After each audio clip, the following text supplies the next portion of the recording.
Altria, ticker symbol MO, one of my top 15 favorite dividend stocks of all time. The dividend stock actually where I am personally yielding 20% on cost. That is right. And in fact, if you want to learn more about that number, I'll link in the description below. I've done a video recently that shares my entire dividend stock portfolio and my performance versus the S&P 500. And so you'll see in that video and the related spreadsheet my yield on cost for Altria on my first tranche. Anyways, this stock has plummeted today. It's down, it's dropping. It was down 6% in a single day. And so this is funny because today also 3M dropped as well. And so some of my stocks are falling today. And this is really good to see as a long-term dividend investor. I just did a video, I'll link in the description below, about how some of my other stocks are doing really well. They just had really good earnings reports and they're going up and to the right. They're doing really well. And that's a really hard situation for a dividend investor because I like to buy value. I like to buy value because it gets me to my financial freedom FIRE quicker, financial independence, retire early. Anyways, today's video is about Altria. I know a lot of you guys are asking, want to hear about Altria, what I think about Altria. So let's get started.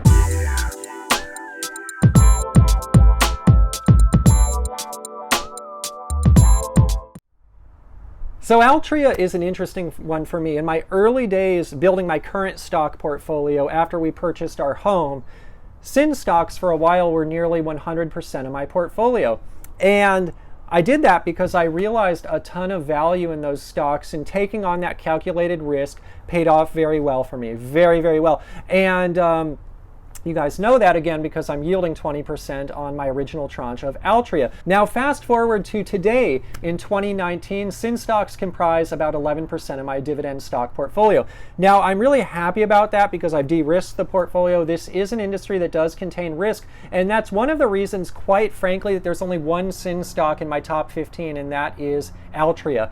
So at a high level, I bought some Altria recently, by the way. I bought it towards the lows of the past few months, but in general, it takes a lot. It takes a lot for me to buy Altria or any other SIN stock now because I'm trying to de-risk my portfolio because I already have just huge exposure to that industry. Nonetheless, I am reinvesting dividends in my Altria and other SIN stocks right now, and I get a lot of dividends from them. I'm reinvesting the dividends to buy more shares in the same company, and so I'm using that as a technique to take advantage of these lower share prices. But I'll tell you, when the share prices do recover, this is one sector where I'm not going to reinvest dividends anymore. I'm going to take the dividends and buy other stocks like 3M, for example, that I discussed in my last video, just because I need to de-risk more, and I'd like to see this whole industry reach maybe 7% of the portfolio or 8%, but up at 11, it's kind of big. It's kind of risky, but I'm fine. I'm used to it because at one point it was 100%.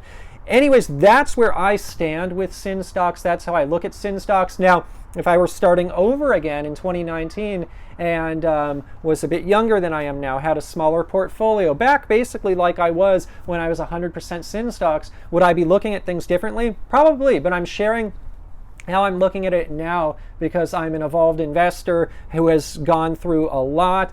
Portfolios reached a certain size. I have different risk tolerances at this point, having 2 kids, and so things just are a little bit different for me now. Anyways, it was down 6% today. It's down at 51 and change per share. Now, mind you, the 52-week range, the 52-week low was at 42. So it's still almost $10 above the 52-week lows. So a lot of people getting antsy now or criticizing Altria or saying it's doing so poorly. It's still quite a bit above the 52-week low. Now, one of the reasons for that is there is this guy in the FDA, Gottlieb, who actually said, hey, I'm going to resign, basically. He said, I'm going to resign to spend more time with my family. And he was taking a really hard stance on these SIN stocks, really hard stance on their products.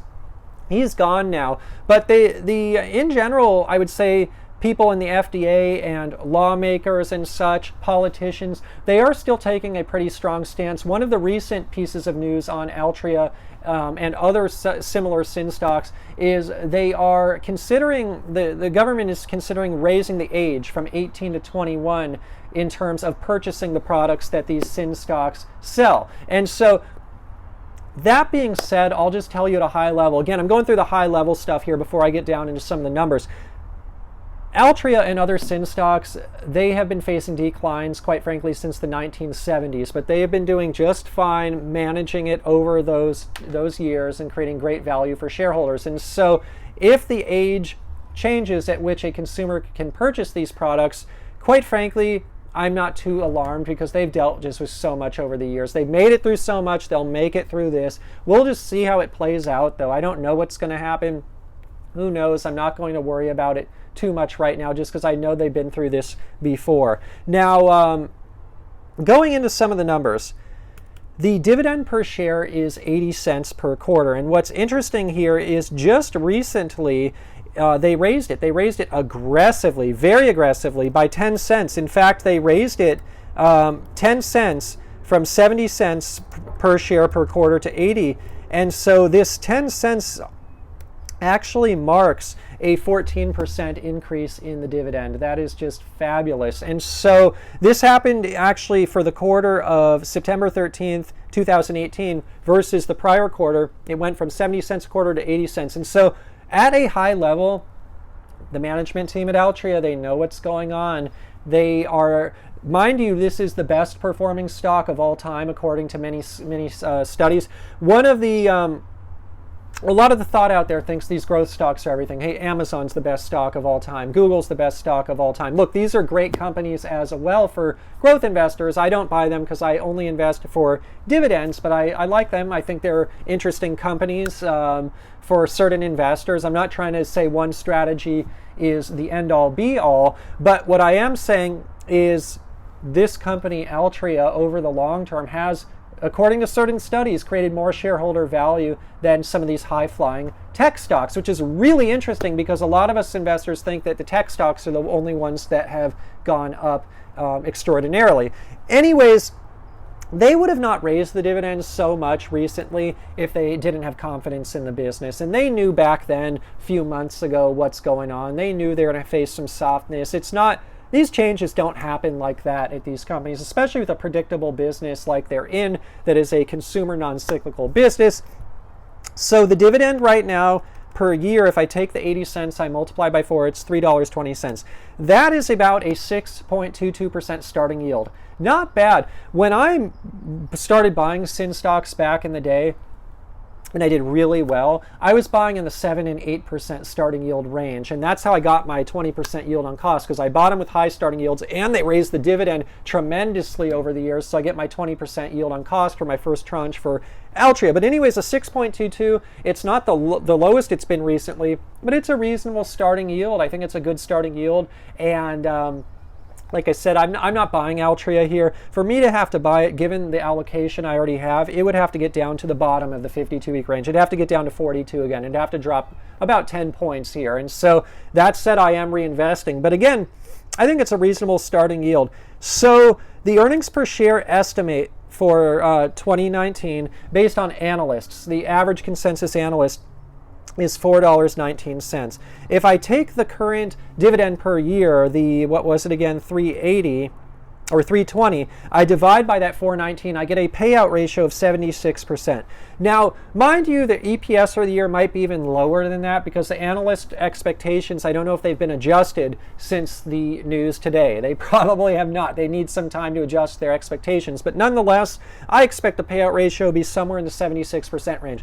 This is a company, quite frankly, there's not too much innovation. It's a pretty steady Eddie company. Now, they are making some strategic acquisitions to enter new markets and set themselves up for the future, which I love, thug life. But more or less, this isn't a company that has to have a low payout ratio because they need to retain cash to innovate, etc. The higher payout ratio of 76%, I'm fine with that. Now, I'll tell you something else about sin stocks. One of the reasons the payout ratios are a little higher is, quite frankly, they just want to get the cash out of the company to you and me. The reason they do that is they know the lawmakers don't like these companies. There's a lot of debate out there. There's a lot of people saying they're no good, but at the same time, these same people love the taxes that they're paying, the huge taxes. Anyways, The reason they get the money out of the company, they have a higher payout ratio, is they want to get it into our hands. They don't want to leave it sitting around, because if it's sitting around and the lawmakers or the people that don't like these companies see all of that cash, it makes them even more of a target than they already are. And so just a fun fact that I've picked up over the years investing in these companies. So revenue was down 6%. Analysts were expecting 2%.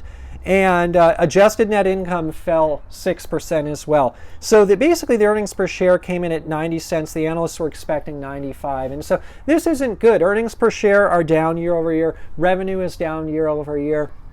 And so certainly the stock price at this point is a reflection of risk in the market. There is some risk with this company. They are facing some challenging times. The industry is facing some challenging times. But I have seen that this has been such a resilient industry, and they've been resilient a lot in the past because of their pricing power. But nonetheless, it's been quite frankly an innovative industry. If you look at their counterpart, Philip Morris, in terms of full disclosure, I'm long Philip Morris, ticker symbol PM. In terms of full disclosure, I'm long Altria, ticker symbol MO. I'm long 3M, ticker symbol MMM.